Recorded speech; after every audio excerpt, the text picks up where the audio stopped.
Nitu, Nitu darling, কোথায় তুমি? তোমার জন্য ছাগল কুরবানি দিয়েছি। কোরবানি দিয়েছো? ছাগল কোরবানি দিয়েছো?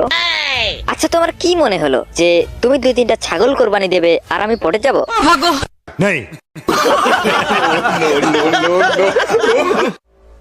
আমি ছাগলের গোশত খাই না। এবার কি করবে? তোমার গরুটাও কোরবানি দেবে? সেটা করলে তো আমার স্বপ্নটাই পূরণ হবে। তুই আয়, তোর পুজো দেবো শালা কানে গেল। আরে আমি তো গোস্ত পাগল, তুমি যত কোরবানি দেবে আমি ততই গোস্ত খাবো।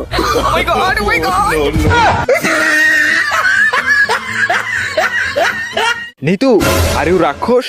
No my dear, I am পেটু। এই এই তুই কি মনে করছিস? হ্যাঁ, আমি তোর জন্য কোরবানি দিতেই থাকবো আর তুই গোস্ত খেতেই থাকবি? লুক, আই অ্যাম কসাই আরিয়ান মির্জা, কোন গরুর দালাল না।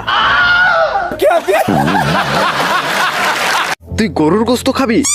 যা, এবার হাঁসের গোস্তও পাবি না। देखा आपने लापरवाही का नतीजा है।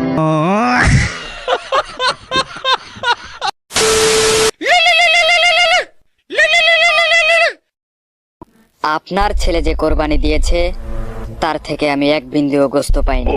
আমি নিজে গিয়ে গোস্ত নিয়ে আসবো। আমি আশা করব মিসকিন হিসেবে আপনি আমায় গোস্ত দেবেন, আর যদি সেটা না করে সব গোস্ত আপনি একাই মেরে দেওয়ার চেষ্টা করেন তাহলে আমি আপনারটাও ছাড়বো না। কথাটা মনে রাখবেন।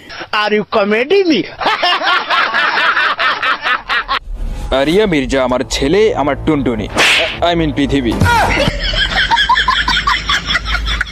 পৃথিবীর সমস্ত গোস্তে হাত দিলেও ওর গোস্তে হাত দেওয়া যাবে না, কারণ ও কোরবানি দিয়েছে কেবলমাত্র গোস্তই খাওয়ার জন্য।